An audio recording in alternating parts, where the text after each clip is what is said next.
Hi viewers. Welcome to universal talkies. ఇప్పుడు మనం discuss చేసుకోబోయే టాపిక్ ఏంటంటే, పవన్ కళ్యాణ్ మాట్లాడింది పొరపాట. దీనికి సంబంధించి పవన్ కళ్యాణ్ క్షమాపణ చెప్పాలన్న డిమాండ్ సరైనదేనా అనే అంశం గురించి ఇప్పుడు మనం మాట్లాడుకోబోతున్నాం. పవన్ కళ్యాణ్ ఇటీవల కోనసీమలో పర్యటించినప్పుడు ఆయన చేసినటువంటి ఒక వ్యాఖ్య ఆహ్, పెను చాలా పెద్ద స్థాయిలో దుమారం సృష్టించడం.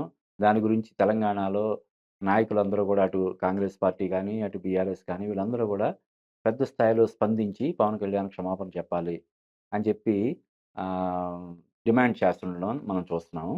అయితే ఇది గత వారం రోజులుగా జరుగుతున్నా గూడా ఇప్పటివరకు జనసేన దానికి సంబంధించి ఏ విధమైనటువంటి వివరణ ఇచ్చే ప్రయత్నం చేయకపోవడం వల్ల కూడా వివాదం రోజు రోజుకి ముదిరి చివరికి నిన్న ఆహ్, జనసేన నుంచి పవన్ కళ్యాణ్ ఉద్దేశ్యం అది కాదు. కావాలని దాన్ని వక్ర భాషను చెప్తున్నారు అని చెప్పి ఒక చిన్న వివరణ ఇచ్చారు.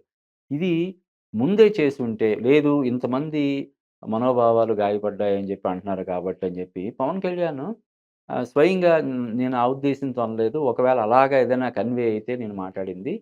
సారీ అని ఒక చిన్న మాట చెప్తే పోయేదానికి అంటే గోటితో పోయేదానికి గొడ్డలి వరకు తెచ్చుకోవడం లాగా అయింది.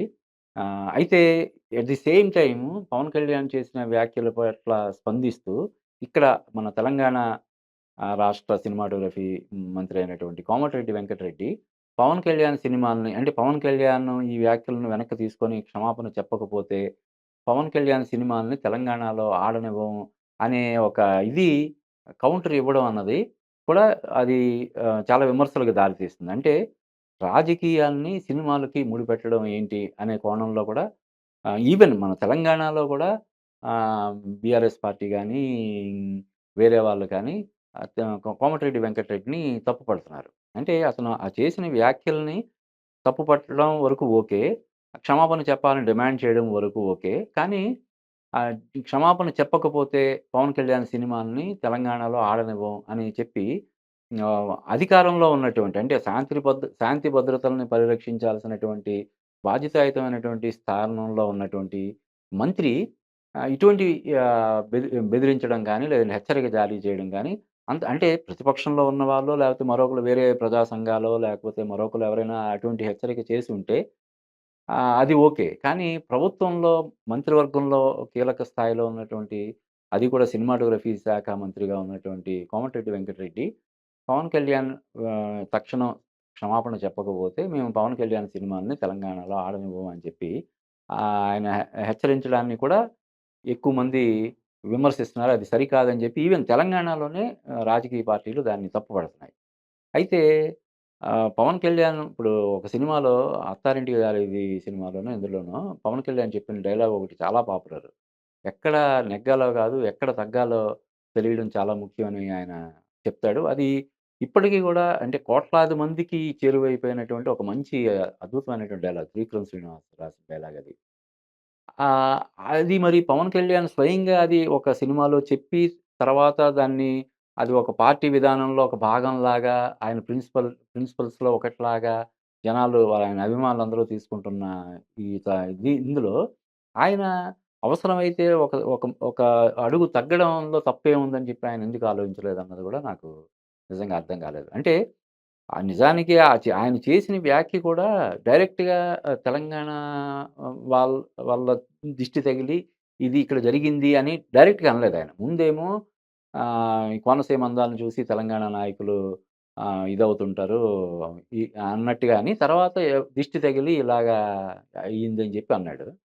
అది చెప్పిందే నేను ఆ ఉద్దేశంతో అనలేదు. ఎవరిదో జనరల్‌గా చెప్తారు గదా! దిష్టి తగిలింది అందుకని జెప్పి, ఇలా అయ్యుంటదని జెప్పి జనరల్‌గా జనాంతికంగా చెప్పుకునే మాటని నేను అన్నాను తప్ప ఆ ఉద్దేశంతో అనలేదు. ఒకవేళ అలాగ అనుకునుంటే, అలా కన్వే అయితే, నేను దానికి క్షమాపణ చెప్తున్నాను. ఒక చిన్న మాటంటే సరిపోయే దానికి, ఆయన ఇన్ని రోజులు తాత్సారం చేస్తుండడం, మొన్న జనసేన నుంచి వచ్చినటువంటి ఒక వివరణ కూడా అది ఆహ్ అంత ఇదిగా లేకపోవడం అన్నది కొంత ఇప్పటికి కూడా చర్చనీయాంశం అవుతుంది. ఏదేమైనప్పటికి కూడా పవన్ కళ్యాణ్ అంటే ఆంధ్రప్రదేశ్‌లో పవన్ కళ్యాణ్‌కి ఎంతమంది ఫ్యాన్స్ ఉన్నారో, అంతకు మించిన ఫ్యాన్స్ ఆయనకి తెలంగాణలో ఉన్నారు.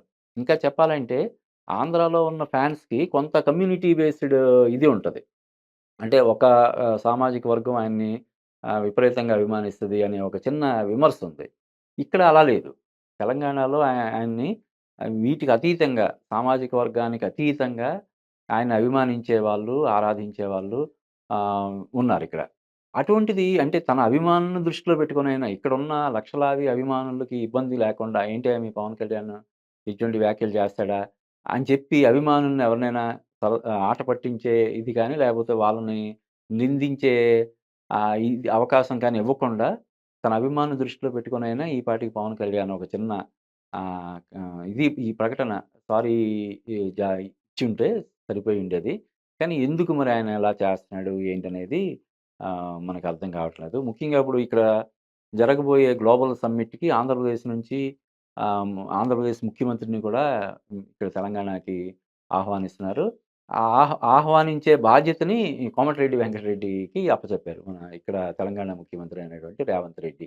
అంటే 2 రాష్ట్రాల సంబంధాలు కూడా చక్కగా అన్నదమ్ముల్లాగా కలిసిమెలిసి ఉండాల్సినటువంటి అవసరం ఎంతైనా ఉంది కాబట్టి, దాన్ని దృష్టిలో పెట్టుకొనైనా ఇటువంటి వివాదాలకి తావు లేకుండా భవిష్యత్తులో రాజకీయ నాయకులు కావచ్చు, మన సినిమా వాళ్ళు కావచ్చు, ఎవరైనా సరే మాట్లాడేటప్పుడు కొంచెం జాగ్రత్తగా మాట్లాడి, ఒకవేళ ఎప్పుడైనా పొరపాటున జనరల్‌గా ఎవరైనా సరే ఒక్కొక్కసారి బై మిస్టేక్ ఏదో అనాలని అని కాకుండా ఒక్కొక్కసారి అలా వచ్చేస్తది. ఎప్పుడు మనం బ్యాలెన్స్‌డ్‌గా ఆహ్, హ్మ్, ఏ తప్పు లేకుండా మాట్లాడడం అనేది ఎవరికీ సాధ్యం కాని ఇది. పైగా ఇప్పుడు ఈ సోషల్ మీడియా యుగంలో ఏదైనా ఒక చిన్నది అంటే మైక్ ముందు కాకుండా మామూలుగా ఎవరితోనైనా మాట్లాడినా కూడా పక్క నుంచో, వెనకాల నుంచో, ముందు నుంచో ఎవరైనా సెల్ ఫోన్‌లో దాన్ని రికార్డ్ చేసి, దాన్ని వైరల్ చేసే ప్రమాదం ఉంది కాబట్టి, చాలా జాగ్రత్తగా ఉండాల్సినటువంటి అవసరం ఉంది.